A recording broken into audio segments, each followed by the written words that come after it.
Facebook, YouTube. How y'all doing today? I hope y'all are doing well out there. It's Coach Jay here again, man, just to chat a little bit. Um, just something I've been mulling over for a couple of days. Um, if you're on Facebook, please hit like and share. If you're watching on YouTube, please like, please share, please hit the notification bell. Share that on YouTube as well. So let's have the conversation. Let's talk about it. Are you a contributor? Are you a contributor? And when I ask that question, are you a contributor? I'm talking about, are you a contributor to this world? What are your contributions to this world that we live in? Is your contribution one prong, or do you contribute to this world in more than one way? I would like to think that we should all aspire to contribute to this world in more than one fashion. And one of the greatest contributors, I think, um, is being able to give the gift of life. Not only the life that you have as an individual, but if you are a parent, that's one of the greatest ways that you can contribute to society, not only through yourself, but also through your child, because your child is essentially, in a lot of ways, um, you an extension of you in the earth. And so um, I think we gotta look a little bit deeper and look at, as parents, are we failing the greatest gifts that we give to the world as contributors through our children? Are we failing our children? And if we are failing our children, then how are we failing them? Are you putting your child, your son, your daughter in the best position to be a contributor in the world in which they will live in? Not only do you have to contribute as a parent, but then you also got to consider, how am I raising my child, my son, my daughter, to be a contributor as well?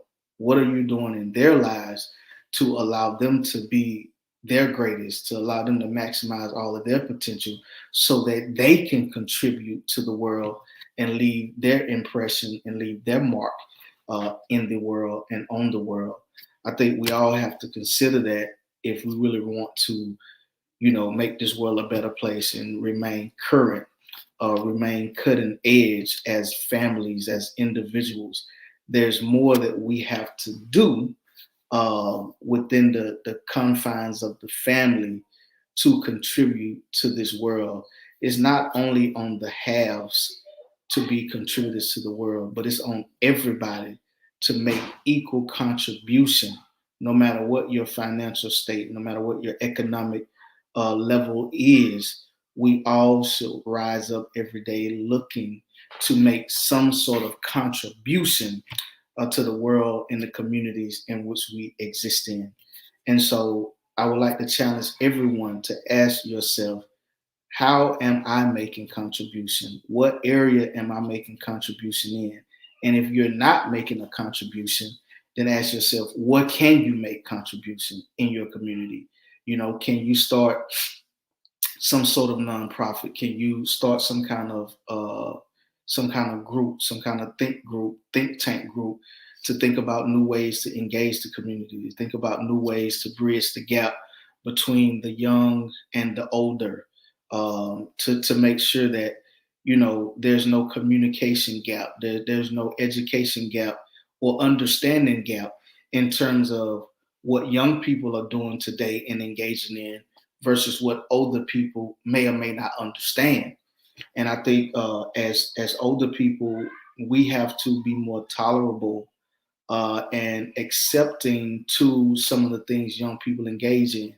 Not tolerable in accepting to things that harm them, but to, like, the technology, that the age of technology that they are being raised in. Like that is going to be their world when, in another 20 years, another 15 years. It's like they're going to have to know how to live in that world. And if you're a parent and you don't allow your children to be on certain platforms, that's totally fine. But I would say at least allow them to have an understanding of technology and be exposed to some level of technology, to be aware of where technology is going and how big of a role that technology will play in their future when you may not be here to care for them or oversee their life in some capacity. And so we got to make sure those gaps are bridged so that the two can continue to speak and converse with each other. We don't want our young people to be um, so detached from our way of life to their way of life to there's no communication. It's I read, my wife sent me an article the other day, and it was talking about parents losing control in a social media age. And this parent, had no clue of what her child was suffering with, uh, because her child really didn't go anywhere. She didn't, see any external signs that could cause her to be depressed. But what was driving it was the world of social media. The friends that they build, the connections that they build in social media can have the same physical effect on them as it would if they had that real connection physically around them. Their peer group may be a thousand friends in the social media world, and they may not have none in the parameters in which they live. But that world of social media, they got like 1,000 friends or 1,000 followers on their Facebook they're associated with, and the same repercussions socially that come from regular friendships, those same repercussions come from that whole social media construct as well. And so just because your child is sitting in that room, not outside of your home, it doesn't mean that all things are well for them. And so as parents, we have to be involved um, and educated enough about that world to be able to aid our children and teach them how to healthily engage in social media and on those platforms to get the best out of it, but also contend with the worst of it. Like get the best out of it, but be skilled enough to contend with the negative that comes with that social media world. It would be like me saying, well, Josh, the world is so negative, I'm not even going to go outside and go to the grocery store.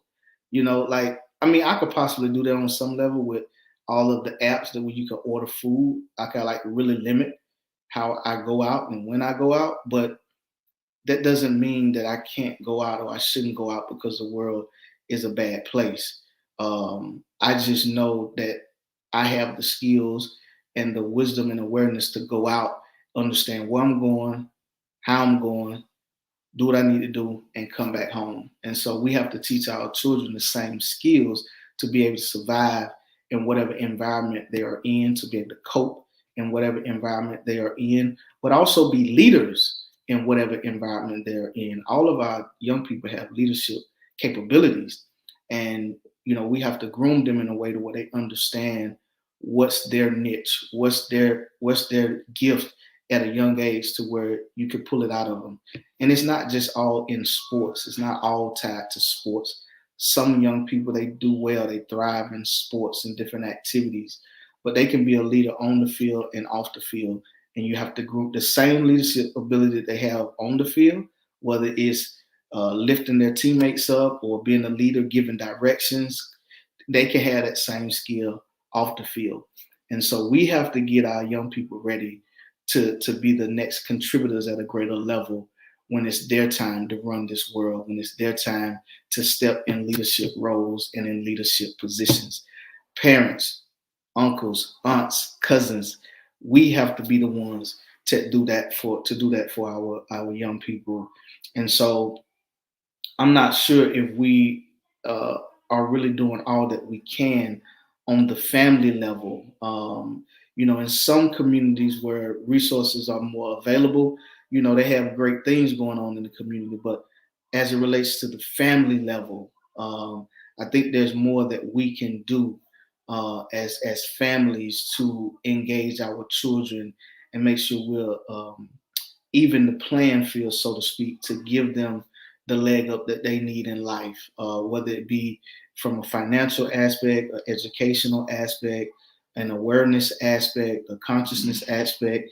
We have to work harder on the family level to make sure we're doing what's necessary for our children and even for their friends and their peers that may come in our space. We have to get them ready to be contributors and not just takers, not just those who seek to receive something, but also make a huge contribution in the world. They may not be a Bill Gates or Jeff Bezos or Elon Musk, but whatever their name is, they can be that. They can be a Joshua Merrills. They can be a Cindy Merrills. Whatever your name is, they can be that individual and make huge contribution in the world. But I don't know if we have educated enough to get them to understand, like, hey, if you're going to go to school and get a degree, get that degree and then go out there and make contribution. Don't just get the degree only to make an honest living and an honest wage. Like, that's one aspect of it. We want you to make an honest living. We want you to make an honest wage. And, we want you to, you want to pay your taxes. I mean, that's one aspect of contribution.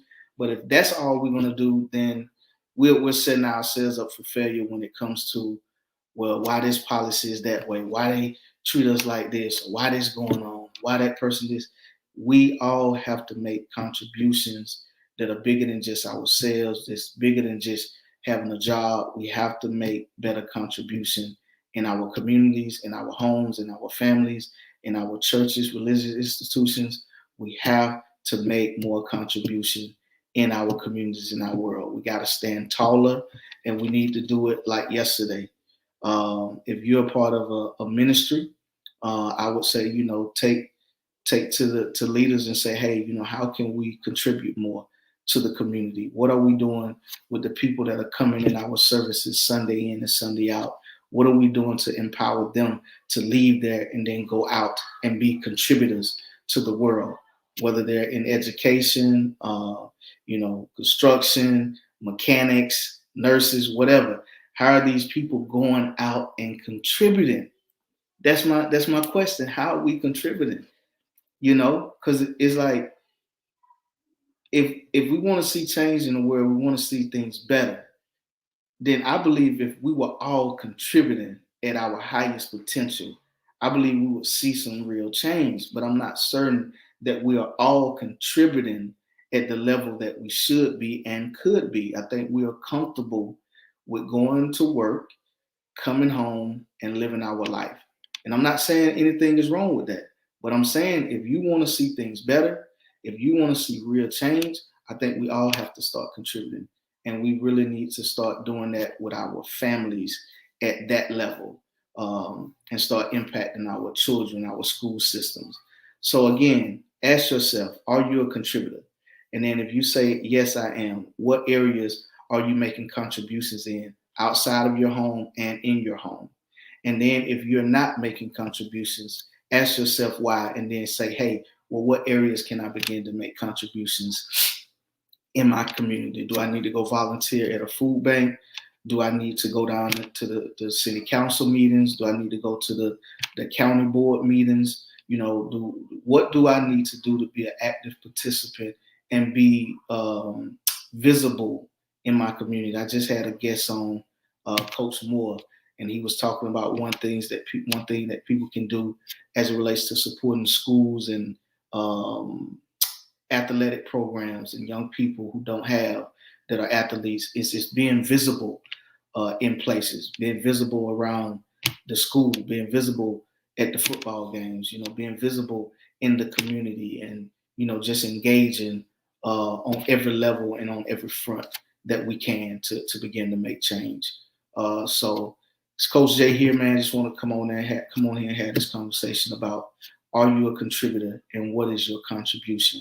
And if you don't feel like you're making the contributions, ask yourself why, and then figure out where you can go and make a contribution to make your community a better place. I'm sure you, like me, you're tired of seeing the murders, the killing. It seems like young people are getting younger and younger, are getting involved in such heinous crimes.